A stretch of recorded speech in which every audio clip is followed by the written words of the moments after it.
ഇന്ന് മത്തങ്ങ കൊണ്ടൊരു സ്വീറ്റ്സാണ് ചെയ്യുന്നത്. ചെറിയൊരു അളവിലാണ് ചെയ്യുന്നത്. ഇതിനു വേണ്ടി ഞാൻ മത്തൻ എടുത്തിട്ടുണ്ട്. ഇത്രയും മത്തനാണ് എടുത്തത്. ഇത് കുറച്ച് മഞ്ഞൾപ്പൊടിയും വെള്ളവും ചേർത്തൊന്ന് വേവിച്ചെടുത്തതാണ്. ശേഷം ഇതുപോലെ ഒന്ന് ഉടച്ചെടുക്കണം. പിന്നെ ഇതിലേക്ക് വേണ്ടത് അരിപ്പൊടിയാണ്. ഞാനിവിടെ എടുത്തത് പത്തിരിപ്പൊടിയാണ്. ഇത് ഞാൻ നല്ലപോലെ ഒന്ന് വറുത്തെടുത്തിട്ടുണ്ട്. പിന്നെ ശർക്കരപ്പാനി വേണം. ക്യൂബ്സ് ആയിട്ടുള്ള 4 പീസ് ശർക്കര എടുത്ത് അര ഗ്ലാസ് വെള്ളത്തിലൊന്ന് മെൽറ്റ് ചെയ്തെടുത്തതാണ്.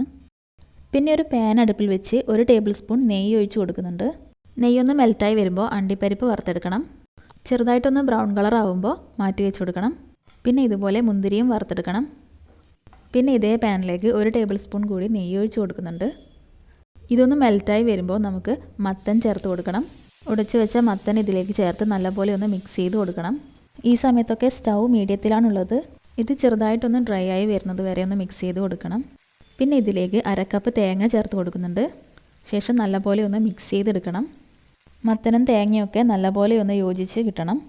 അതുവരെ ഒന്ന് മിക്സ് ചെയ്ത് കൊടുക്കാം. ഇവിടെ മത്തനും തേങ്ങയൊക്കെ നല്ലപോലെ മിക്സായി വന്നിട്ടുണ്ട്. ഈ സമയത്ത് നമുക്ക് അരിപ്പൊടി ചേർത്ത് കൊടുക്കണം. അരിപ്പൊടി കുറച്ചായിട്ട് മാത്രം ചേർത്ത് കൊടുത്ത് ഒന്ന് മിക്സ് ചെയ്തെടുക്കണം.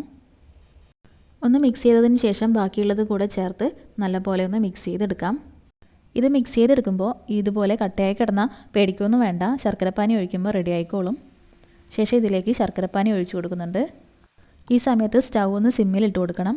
എന്നിട്ടിത് നല്ലപോലെ ഒന്ന് മിക്സ് ചെയ്തെടുക്കാം. കട്ടയൊക്കെ ഉണ്ടെങ്കിൽ ഒന്ന് ഉടച്ചു കൊടുക്കാം. കുറച്ച് ടൈം എടുത്ത് തന്നെ ഒന്ന് മിക്സ് ചെയ്ത് കൊടുക്കണം. ഇതൊക്കെ നല്ലപോലെ ഡ്രൈ ആയിട്ട് വരുന്നത് വരെ മിക്സ് ചെയ്ത് കൊടുക്കണം. ഈ സമയത്ത് ഏലക്കാപ്പൊടി ചേർത്ത് കൊടുക്കണം. കുറച്ച് പഞ്ചസാരയും 2 ഏലക്കായും ചേർത്ത് പൊടിച്ചതാണ്. അത് 1 ടേബിൾ സ്പൂൺ ചേർത്ത് കൊടുത്തിട്ടുണ്ട്. ശേഷം നല്ലപോലെ ഒന്ന് മിക്സ് ചെയ്തെടുക്കണം.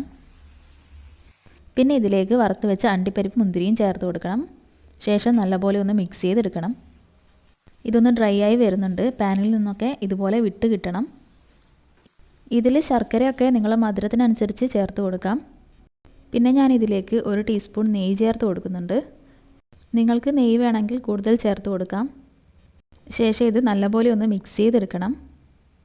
ഇതിൽ ഞാൻ ശർക്കരയൊക്കെ ചേർത്ത സമയത്ത് 1 നുള്ളി ഉപ്പ് ചേർത്ത് കൊടുത്തിട്ടുണ്ട്. അതൊന്ന് മധുരം ബാലൻസ് ആവാൻ വേണ്ടിയിട്ടാണ് ചേർത്ത് കൊടുത്തത്. ഇതുപോലെ പാനിൽ നിന്നൊക്കെ നല്ലപോലെ വിട്ട് വരുന്ന സമയത്ത് സ്റ്റൗ ഓഫ് ചെയ്ത് കൊടുക്കാം. ഇത് വളരെ ടേസ്റ്റി ആയിട്ടുള്ളൊരു സ്വീറ്റ്സാണ്. എല്ലാവരും ഒന്ന് ട്രൈ ചെയ്ത് നോക്കണം. വീഡിയോ ഇഷ്ടപ്പെട്ടാൽ ലൈക്ക് ചെയ്യാനും സബ്സ്ക്രൈബ് ചെയ്യാനും മറക്കരുത്.